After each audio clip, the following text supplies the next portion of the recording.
నమస్కారం, నా పేరు వీరయ్య. నేను కోఆపరేటివ్ సెంట్రల్ బ్యాంక్ సిఇఓగా రిటైర్ అయ్యాను 2011లో.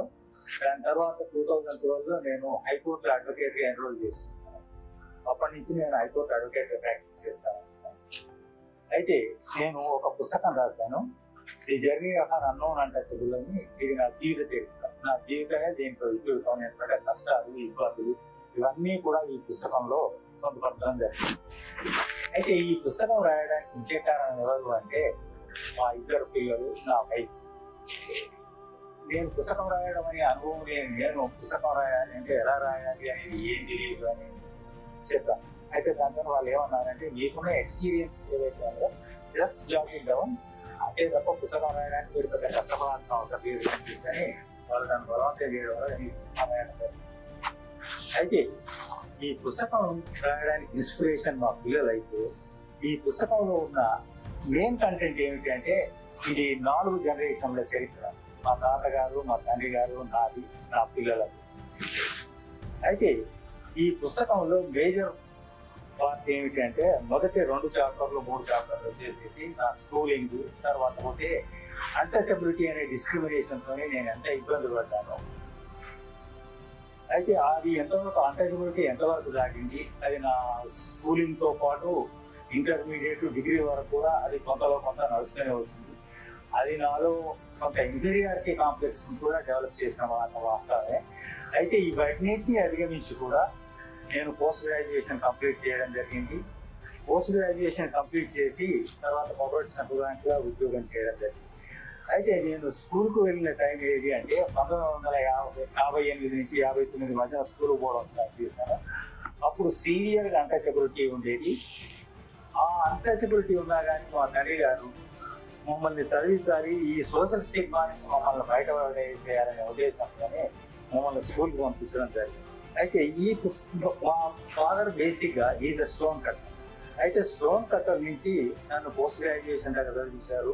నా తర్వాత మా పిల్లలు వాళ్ళు వచ్చేసేసి ఇద్దరు ఎంటెక్ చదివారు. మా అబ్బాయి సివిల్ సర్వీసెస్ సెలెక్ట్ అయ్యాడు, ఆల్ ఇండియా 15th ర్యాంక్ వచ్చారు. అయితే గొప్ప విషయం ఏమిటి అంటే, ఇక్కడ ఒక స్టోన్ కట్టర్ మనవడు వితిన్ 2 జనరేషన్లో సివిల్ సర్వీస్కి ఎంపిక అవ్వడం, అది కూడా ఆల్ ఇండియా 15th ర్యాంక్. అదొకటే కాకుండా 2 జనరేషన్లలో ఆక్స్ఫర్డ్, తర్వాత పోతే ప్రిన్స్టన్ స్థాయికి ఎదిగి చదవడం అనేది కూడా ఒక గొప్ప విషయం అనేది చెప్తాను. అయితే ఈ పుస్తకంలో ఉన్న మెయిన్ కంటెన్షన్ ఏమిటి అంటే, చదువు, హార్డ్ వర్క్, ఈ 2 ఉన్నట్టయితే మిమ్మల్ని ఎవరు ఆపలేరు అనేది దాంట్లో ఉన్న కంటెన్షన్. ఈ పుస్తకాన్ని కనీసం ఒక 10 మంది అయినా చదివి దీంతో ఇన్స్పైర్ అవ్వగలిగి, ఇన్ఫ్లుయెన్స్ అవ్వగలిగితే నా జీవితం ధన్యమైంది. బేసిక్గా ఈ పుస్తకంలో మా సోషల్ బ్యాక్గ్రౌండ్ ఏమిటి, సోషల్ బ్యాక్గ్రౌండ్ అంటే ఏ స్థాయి నుంచి వచ్చాము, ఏ స్థాయి నుంచి వచ్చి ఏ స్థాయికి ఎదిగామనేది చాలా క్లియర్గా రాశాము. అది కాకుండా నేను స్కూలింగ్లో మేము ఎటువంటి ఇబ్బందులు పడ్డాము, అటు డిస్క్రిమినేషన్ ఏ స్థాయిలో ఉండేది, స్కూల్ బయట కూర్చొని చదువుకోవాల్సిన పరిస్థితి వచ్చిందంటే డిస్క్రిమినేషన్ ఏ స్థాయిలో ఉన్నది అనేది ఈజీగా ఎస్టిమేట్ చేయొచ్చు. దాని తర్వాత 10th ఎలా పాస్ అయ్యాము, 10th తర్వాత ఇంటర్మీడియట్లో ఎటువంటి ఇబ్బందులు ఎదుర్కొన్నాము, డిగ్రీ ఇవన్నీ కూడా తెలుగు మీడియంలో చదువుకున్నాము. అదే పోస్ట్ గ్రాడ్యుయేషన్ వచ్చేటప్పటికి అప్పుడు కూడా తెలుగు మీడియం ఫెసిలిటీ ఉన్నప్పటికీ కావాలనే ఇంగ్లీష్ మీడియం ప్రిఫర్ చేశాను. అయితే ఇవన్నీ కూడా ఈ పుస్తకంలో చాలా క్లియర్గా రాయడం జరిగింది. అయితే ఇవి ఒక్కటే కాకుండా నా ఉద్యోగ పర్వంలో కూడా కొంత డిస్క్రిమినేషన్ ఎదుర్కొన్న మాట వాస్తవమే. అది బిగినింగ్లో కొంచెం ఎదుర్కొన్నాను. ఎందుకు అని అంటే, నేను కొత్తగా సర్వీస్లోకి వచ్చినప్పుడు ఈయన రిజర్వేషన్ క్యాండిడేట్ ఏం చేస్తాడో అనే అభిప్రాయం ఉండేది. కానీ ఒక 4 ఏళ్ళు అయిన తర్వాత అతను పర్మనెంట్గా most important establishment section, most important assignments అన్ని కూడా నాకే అప్పచెప్పడం జరిగింది మిగతా వాళ్ళ.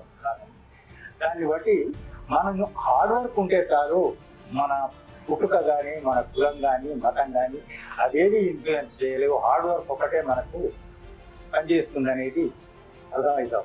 మా నాన్నగారు మాకు చెప్పిన ఒకటే ఒక విషయం, మనిషి హార్డ్ వర్క్ చేస్తే ఎటువంటి కండిషన్లోనైనా పైకి రావచ్చు. మనిషి తెలివి కానీ, మనిషికున్న ఇంటెలిజెన్స్ కానీ ఇవన్నీ కూడా కులంతోనో మతంతోనో ప్రాంతంతోనో వచ్చేవి కావు. స్వతహాగా కష్టపడి తను ఏదైతే కావాలనుకున్నామో దాని మీద ఏకాభిప్రాయంతో పనిచేస్తే ఏ పనైనా జరుగుతుంది అనేది మెయిన్ ఉద్దేశం. మా నాన్నగారు చెప్పిన స్టేట్మెంట్ ఏంటంటే, ఏ మనిషి స్వతహాగా తెలివి తక్కువడు కాదు. తెలివి కులంతోనో మతంతోనో ప్రాంతంతోనో వచ్చేది కాదు. కష్టపడితే అన్నీ మనం సాధించవచ్చు అనేది బేసిక్ అభిప్రాయం. ఆ అభిప్రాయాన్ని ఈ పుస్తకంలో వెల్లడించడం జరిగింది. ఈ పుస్తకం రాసేంత వరకు కూడా నాకు పుస్తకం రాస్తే ఏముంది అందులో అనుకున్నాను. కానీ పుస్తకం మొత్తం కంప్లీట్ అయిన తర్వాత చదివితే ఈ సమాజంలో ఇన్ని లోటుపాట్లు ఉన్నాయా, ఇవన్నీ అధిగమించి మేము ఇంత దూరం వచ్చామా అని చెప్పని నాకు నేనే ఆశ్చర్యపోయాను. అయితే ఈ పుస్తకాన్ని కనీసం ఒక 10 మంది అయినా చదివితే, వాళ్ళు దీంతో ఇన్ఫ్లుయెన్స్ కాగలిగితే అది నా జీవితం ధన్యమైనట్టు భావిస్తాను. ఎందుకంటే ఈ పుస్తకంలో సమాజంలో ఎన్నెన్ని లోటుపాట్లు ఉన్నాయి, అవి ఎట్లా అధిగమించాలి అనేది మనకు తెలియకుండానే మనం అధిగమించి ఇంత దూరం వచ్చినాం. కాబట్టి ఈ పుస్తకం ఈ సమాజానికి ఉపయోగపడుతుందని నేను గట్టిగా నమ్ముతున్నాను. Thank you so much. ఈ పుస్తకం రాయడం కోసం మా పిల్లలు, మా మిస్సెస్ ప్రోద్బలం ఇచ్చినప్పటికీ ఈ పుస్తకం కంప్లీట్ అయిన దాకా నన్ను కనీసం ఒక్క నిమిషం కూడా ఊరుకోకుండా ఈ పుస్తకం కంప్లీట్ అయిన దాకా నా వెంటబడి ఈ పుస్తకాన్ని తొందరగా కంప్లీట్ చేసిన గొప్పతనం మా మిస్సెస్కే చెందుతుంది అనేది నా అభిప్రాయం. ఎందుకంటే పుస్తకం కంప్లీట్ అయ్యేంత వరకు కనీసం ఒక్కసారి కూడా వెనక్కి పోలేదు. జనరేషన్ గ్యాప్ అంటే తరానికి ఉన్న అంతరం అని అనుకుంటాం. అయితే జనరేషన్ గ్యాప్ అనేది తరానికి ఎంతో కొంత మార్పు ఉంటుంది. మనం 1950 కంటే ముందు చూసినట్టయితే జనరేషన్ గ్యాప్ అనేది చాలా తక్కువ. ఎందుకు అంటే తండ్రి ఏదైతే వృత్తి చేసేవాడో దాదాపు పిల్లలు కూడా అదే వృత్తి చేసేవాళ్ళు. చదువు అనేది ఆ రోజులలో చాలా తక్కువ. కాబట్టి ఆ జనరేషన్ గ్యాప్లో ఉన్న తేడా మనకు పెద్దగా అవుపించలేదు. కానీ 1950 తర్వాత స్వతంత్రం వచ్చిన తర్వాత చదువు వైపు మామూలు జనాలు కూడా కొంత మొగ్గు చూపడంతో ఈ జనరేషన్ గ్యాప్లో చాలా మార్పులు వచ్చింది. జనరేషన్ గ్యాప్లో చాలా మార్పులు అంటే తరానికి దాదాపు 30 నుంచి 25 నుంచి 30 సంవత్సరాలు, ఈ ప్రస్తుత కాలంలో అయితే 35 నుంచి 40 సంవత్సరాలు ఉంటుంది. అయితే ఈ 30 సంవత్సరాల పీరియడ్లో జరిగిన రాజకీయ మార్పులు అనుకోండి, సామాజిక మార్పులు అనుకోండి, లేదా ఆర్థికపరమైన మార్పులు అనుకోండి. ముఖ్యంగా ఆర్థికపరమైన మార్పులు వస్తే ఆ మనుషులలో ఆటోమేటిక్గా మార్పు వస్తుంది.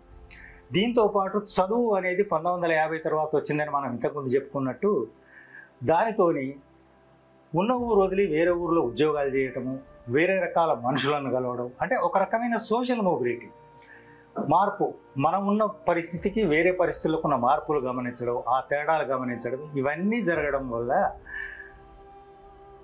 మార్పు అనేది స్పష్టంగా మనకు అవుపిస్తాం. అయితే సపోజ్ స్కూల్స్ మనం చూసుకున్నట్టయితే 1950 నుంచి 75 వరకు మీకు గవర్నమెంట్ స్కూల్స్ మాత్రమే ఉండేది. గవర్నమెంట్ స్కూల్ అంటే నవాబ్ కొడుకైన గవర్నమెంట్ స్కూల్లోనే చదవాలి, ఊర్లో మోతబరి కొడుకైనా గవర్నమెంట్ స్కూల్లోనే చదవాలి, మామూలు పిల్లోడు కూడా స్కూల్లోనే చదవాలి. కాబట్టి పెద్ద తేడా లేదు. ఇంటికి వచ్చినాకైనా ఆ తేడా లేదు అవుపించేది, కానీ స్కూల్లో ఉన్నంత వరకు ఆ తేడాలు ఏవి కూడా అవుపించకపోయేది. అయితే ప్రతివాడు కూడా రీజనల్ మీడియంలోనే చదవాలి. 1969 వరకు ఉన్న పరిస్థితి ప్రకారం మన స్టేట్లో అయితే మాత్రం తెలుగులోనే చదవాల్సి వచ్చేది. ఇంగ్లీష్ మీడియం స్కూల్స్ అనేవి అసలు లేవు, ఉన్నా చాలా అరుదు. ఎక్కడో డెహ్రాడూన్లోనో రిషి వ్యాలీలో ఉంది. అయితే ఆ తేడాలు సమానత్వం అనేది కొంత అవుపించేది. 1969 తర్వాత అంటే తెలుగు మీడియంలో చదువుకున్నాడు PUC అంతకంటే పై ఉద్యోగానికి పోయినప్పుడే ఇంగ్లీష్ నేర్చుకోవాల్సిన అవసరం వచ్చేది. జనరల్గా ఇంగ్లీష్ చెప్పుడు కూడా 6వ తరగతి నుంచే స్టార్ట్ అయ్యేది, ఆల్ఫాబెట్స్ నేర్చుకునేది కూడా. కానీ ఎప్పుడైతే PUCలో ఎంటర్ అయ్యిండో మామూలోడు కానీ, బలిసినోడు కానీ, డబ్బులు ఉన్నోడు కానీ, డబ్బులు లేనోడు కానీ తనంతట తను స్వతహాగా ఇంగ్లీష్ మీద పట్టు సాధించాలి. ఎందుకు అంటే పరీక్ష రాయలేడు సాధించలేకపోతే. అందువల్ల ప్రతివాడికి ఇంగ్లీష్ నేర్చుకోవాల్సిన అవసరం అనేది చాలా ప్రాముఖ్యత ఉండేది. దాంతో లెర్నింగ్ స్కిల్స్ కూడా బాగా పెరిగేది. లేనోడు ఉన్నోడు అనే తేడా అవుపించకపోయేది. అదే 1969 తర్వాత హయ్యర్ స్టడీస్లో కూడా తెలుగు మీడియం పెట్టేటప్పటికీ ఒక స్పెసిఫిక్ ఆప్షన్ ఉంది కాబట్టి తెలుగు మీడియం వరకు మొగ్గు చూపి తమ లెర్నింగ్ స్కిల్స్ను కోల్పోవడం జరిగింది. ఇంకోటి ఏంటంటే 1970 తర్వాత ఇంగ్లీష్ మీడియం స్కూల్స్ ముబ్బడిగా పెరిగి ఏమాత్రం డబ్బులు సంపాదించే స్థాయి ఉన్నా కానీ ఇంగ్లీష్ మీడియం స్కూల్స్ పంపించడం, బీద వాళ్ళ పిల్లలు ఓన్లీ గవర్నమెంట్ స్కూల్కి పోవడము. అయితే చిన్నపిల్లల స్థాయి నుంచే నేను ఇంగ్లీష్ మీడియం, వాడు తెలుగు మీడియం, నేను తెలివైనని వాడు తెలివి తక్కువడు అనే ఒక రకమైన తేడా ఏర్పడింది. ఆ తేడాతోని లెర్నింగ్ స్కిల్స్ తక్కువ అవడం, ఇన్ఫీరియారిటీ కాంప్లెక్స్ డెవలప్ అవ్వడం ఇటువంటివి జరిగినాయి. అయితే జనరేషన్ సమస్యకు వచ్చినప్పుడు పాత జనరేషన్ ఉన్న వాళ్ళు అందరూ కలిసి ఉండే అవకాశాలు ఎక్కువ ఉండేది. ఎందుకు అంటే ఈ తేడాలు అప్పుడు లేవు కాబట్టి. పాత జనరేషన్ వాళ్ళు మనం చూసుకున్నట్టయితే ఊర్లలో స్కూల్ సెలవులు వచ్చినాయి అంటే ఈత కొట్టడానికి అందరు కలిసి వెళ్ళడము, చెట్లు ఎక్కడము, తర్వాత చెర్లలో ఈత కొట్టడము, గిల్లిదండ ఆడడము, తర్వాత పోతే టైర్ ఆట ఆడడం ఇటువంటివన్నీ జరిగేది. అయితే ఎప్పుడైతే ఈ ప్రపంచానికి లిబరలైజేషన్, గ్లోబలైజేషన్ పరిచయం అయినాయో ఇవన్నీ లేకుండా పోయినాయి. ఆ రోజులలో ఆ జనరేషన్లో కమ్యూనిటీ ఎంటర్టైన్మెంట్ అని ఉండేది. కమ్యూనిటీ ఎంటర్టైన్మెంట్ అంటే డ్రామాలు, యక్షగానాలు, పుర్రకథలు, ఒగ్గు కథలు ఇలాంటివి ఎన్నో ఉన్నాయి. తోలుబొమ్మలాటలు ఇవన్నీ కూడా ఆనాడు ఊర్లో ఉన్న ఎలిట్ కమ్యూనిటీ అంటే పెద్దవాళ్ళు వాళ్ళకి సపోర్ట్ చేసేవాళ్ళు. ఇదంతా ఒకరికే కాదు ఊరు మొత్తానికి కూడా ఎంటర్టైన్మెంట్. ఎప్పుడైతే 1970 దశకంలో టీవీ ఎంటర్ అయిందో కంప్లీట్గా కల్చరే మారిపోయింది. కంప్లీట్ కల్చర్ ఎలా మారిపోయిందంటే మొదట గ్రామ పంచాయతీలలో, చావళ్ళల్లో ఈ టీవీలు పెట్టి ఊరంతా పోయి అక్కడ కూర్చొని చూడడము, దాంతో ఈ వాళ్ళ ఓల్డ్ కల్చర్ కమ్యూనిటీ ఎంటర్టైన్మెంట్ ఎంతైతే ఉందో దాన్ని మర్చిపోవడం కూడా జరిగింది. మర్చిపోవడం అంటే దాన్ని నెగ్లెక్ట్ చేయడం జరిగింది. అయితే 1980 తర్వాత ఈ టీవీలు, ఎలక్ట్రానిక్ మీడియా మ్యాసివ్ ప్రొడక్షన్ వల్ల రేట్లు తగ్గి ప్రతి వాళ్ళు ఇంట్లో టీవీ పెట్టుకోవడము, చూడడము, చిత్రలహరీలు చూడడము, వీటికి పూర్తిగా ఆదరణ తగ్గిపోయి వాళ్ళు అవి చేయడమే బంద్ చేశారు. కల్చర్లోనే పూర్తిగా మార్పు వచ్చింది. అంటే చిన్నపిల్లలు ఇంతకుముందు రోడ్డు మీదకి వచ్చి ఆడుకొని కబడ్డీ, హాకీ, లేకపోతే వాలీబాల్ ఇవన్నీ ఆడుకునే పిల్లలు మొత్తం టీవీకి ఎదురుగా కూర్చొని టీవీ చూడడమే, ఒక ప్రోగ్రాం కాకపోతే ఇంకో ప్రోగ్రాం చూడడం జరుగుతుంది. అంటే పాత జనరేషన్కు ఇన్ని మార్పులు రావడానికి చాలా టైం పడతాయి. వీళ్ళకు ఒక 10 సంవత్సరాలలోనే ఇన్ని మార్పులు వచ్చినాయి. ఈ చిన్నపిల్లలు ఈ ఓపెన్ ప్లేస్లో ఆడుకోవడం అనే విషయమే మర్చిపోయి చాలా రోజులైందని నేను అనుకుంటున్నాను. ఇక మొబైల్ ఎంట్రీ వచ్చిన తర్వాత అసలు ప్రపంచ రూపురేఖలే మారిపోయినాయి అని చెప్పాలి. ఏ స్కూల్కి వెళ్ళినా, ఎక్కడ వెళ్ళినా, స్కూల్ అంటే మొబైల్ అలౌ చేయడం లేదనుకోండి, కాలేజీకి వెళ్తే మాత్రము వీడు క్లాస్ అయిపోగానే మొబైల్ తీసి చూసే పరిస్థితి ఏర్పడింది. అంటే వీళ్ళకు చదువుకు అంటే కూడా ఈ మిగతా ఎక్స్ట్రా క్యారిక్యులర్ యాక్టివిటీస్ అనర్థాన్ని ఈ మొబైల్ చూడడము, మిగతా ఆడడము వీటికే ఎక్కువైపోయింది. ఓపెన్ గేమ్స్ అనేవి లేకుండా పోయింది. అయితే ఆ జనరేషన్కు ఈ జనరేషన్కు ఉన్న మార్పులు ఇవన్నీ ప్రపంచీకరణ తర్వాత పోతే ఎలక్ట్రానిక్ మీడియా డెవలప్మెంట్ వల్లనే ఇవన్నీ వచ్చినాయి అని చెప్పాలి. ఇవన్నీ రిస్టోర్ కావాలంటే మనం ఎట్లాగో రిస్టోర్ చేయలేము. అయితే ఏ తల్లిదండ్రులు అయితే ఎన్లైటెండ్ తల్లిదండ్రులు ఉన్నారో పిల్లవాళ్ళకు ఎక్స్ట్రా క్యారిక్యులర్ యాక్టివిటీస్ అని బయట నేర్పిస్తే తప్ప వాళ్ళకు స్కూళ్ళల్లో మాత్రము పాతకాలంలో ఉన్నట్టు ఎటువంటి అవకాశాలు లేవు. పాతకాలం స్కూల్ చూసినట్టయితే మీకు పెద్ద పెద్ద play grounds, kabaddi, volleyball, kho kho, ring ball, ఇవన్నీ కాకుండా ఫుట్బాల్, ఇవన్నిటితో పాటు చెస్, క్యారమ్స్ ఇవన్నీ ఉండేవి.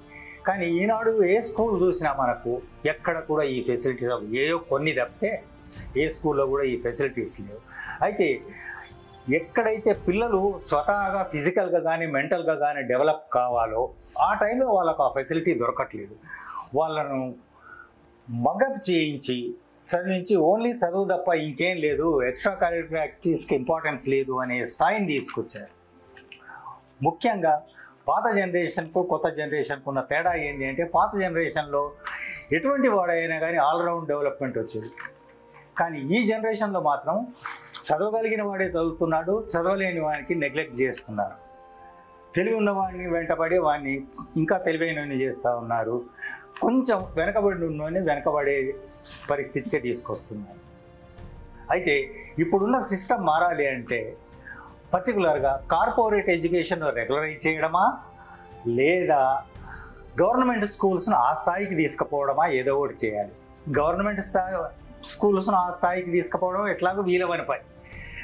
కాబట్టి కార్పొరేట్ ఎడ్యుకేషన్ను దానికి సమానంగా రెగ్యులరైజ్ చేయడమే సరైన మార్గం అని నా అభిప్రాయం. అయితే మొత్తం ఈ ఫ్యామిలీ విషయానికి వస్తే, నా ఫ్యామిలీ విషయానికి వస్తే ఇష్యూ ఏంటంటే, నేను ఉద్యోగం అయితే చేశాను, ఊరూళ్ళు తిరిగి ఉద్యోగం చేశాను, కానీ పిల్లల చదువు మొత్తము మా మిసెస్ లక్ష్మినే చూసుకున్నది. నిజంగా మా పిల్లలు ఈ స్థాయిలో చదువుకోవడానికి ముఖ్య కారణం ఏంటంటే, నేను ఊర్లని తిరుగుతూ వాళ్ళ మీద పర్యవేక్షణ నాది తక్కువనే, మొత్తం ఆమె పర్యవేక్షణే. అసలు మరీ మా విజయ్ని అయితే సివిల్ సర్వీస్ ప్రిపేర్ అయ్యేటప్పుడు వాడిని ఒక్క నిమిషం కూడా నిద్రపోనీయలేదు. ఎప్పుడు ఏం చేస్తున్నావు, 10 రోజులు ఉంది, 5 రోజులు ఉంది, 1 గంట ఉంది, 2 గంటలు ఉంది, ఈ రకంగా వాడిని వెంటబడి ఆ సివిల్ సర్వెంట్ కావడానికి ప్రయత్నం మొత్తం ఆమెదే అని చెప్పాలి. అది చెప్పడానికి నేను ఎంతో గర్విస్తున్నాను కూడా. మనం ఇంతకుముందు అనుకున్నట్టుగా ఇందులో 4 జనరేషన్స్ కవర్ అయినాయి ఈ పుస్తకంలో. 4 జనరేషన్స్ అంటే, మా తాతగారు ఆయన ఒక డైలీ లేబర్ మాత్రమే ఉండేవాడు. డైలీ లేబర్ అంటే ఊర్లో బతకలేక ఊరు దాటి హైదరాబాద్ వచ్చి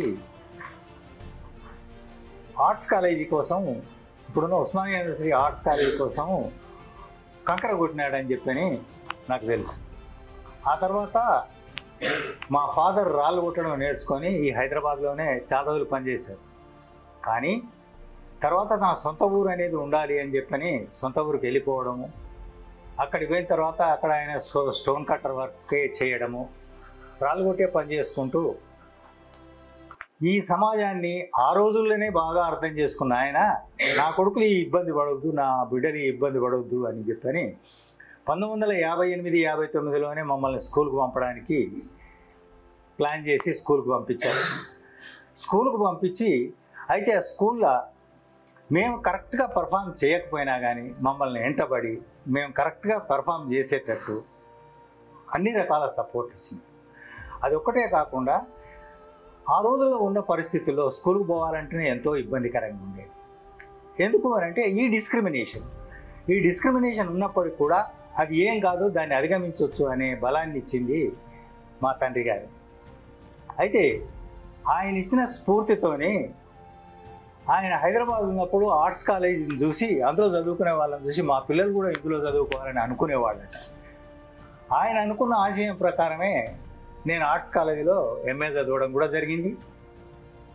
అయితే ఆర్ట్స్ కాలేజీలో నేను ఎంఏ చదివిన తర్వాత నాకు 1979లో లక్ష్మితో మ్యారేజ్ అయింది. నాకు అప్పుడే కోఆపరేటివ్ సెంట్రల్ బ్యాంక్లో ఉద్యోగం వచ్చింది మేనేజర్గా.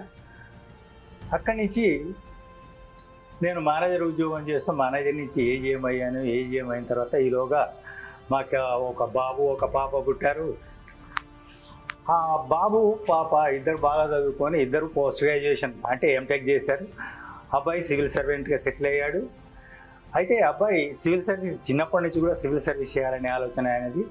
అయితే ఆయన ఆల్ ఇండియా 15th ర్యాంక్ వచ్చాడు, ఐఏఎస్లో సెలెక్షన్ అయ్యి. తర్వాత పోతే అమ్మాయి కొన్నాళ్ళు అసిస్టెంట్ ప్రొఫెసర్గా పనిచేసి తర్వాత పిల్లల కోసం ఆమె ఉద్యోగం వదులుకుంది. అయితే ఒక ఫ్యామిలీలో స్టోన్ కట్టర్గా ఉన్నతని మనవడు అంటే 2 తరాలలో ఐఏఎస్ సివిల్ సర్వీస్లో ఆల్ ఇండియా ర్యాంక్ రావడం అనేది ఒక విశేషమనే చెప్పాలి. అదొకటే కాకుండా 2 తరాలు దాటంగానే ఆక్స్ఫర్డ్ ప్రిన్స్టన్లో చదివే స్థాయికి కూడా వచ్చినారు అంటే అది కూడా కొంచెం గొప్ప విషయం అనే చెప్పుకోవచ్చు. అయితే ఇవన్నీ నేను చెప్పడానికి ముఖ్య కారణం ఏంటంటే, ఈ పుస్తకం ఎవరన్నా చదివితే మనం కష్టపడితే ఏదైనా పని చేయొచ్చు, ఏమైనా చేయొచ్చు, ఏదైనా సాధించవచ్చు అనే కాన్ఫిడెన్స్ డెవలప్ అవుతుంది అనేది నా ఉద్దేశం.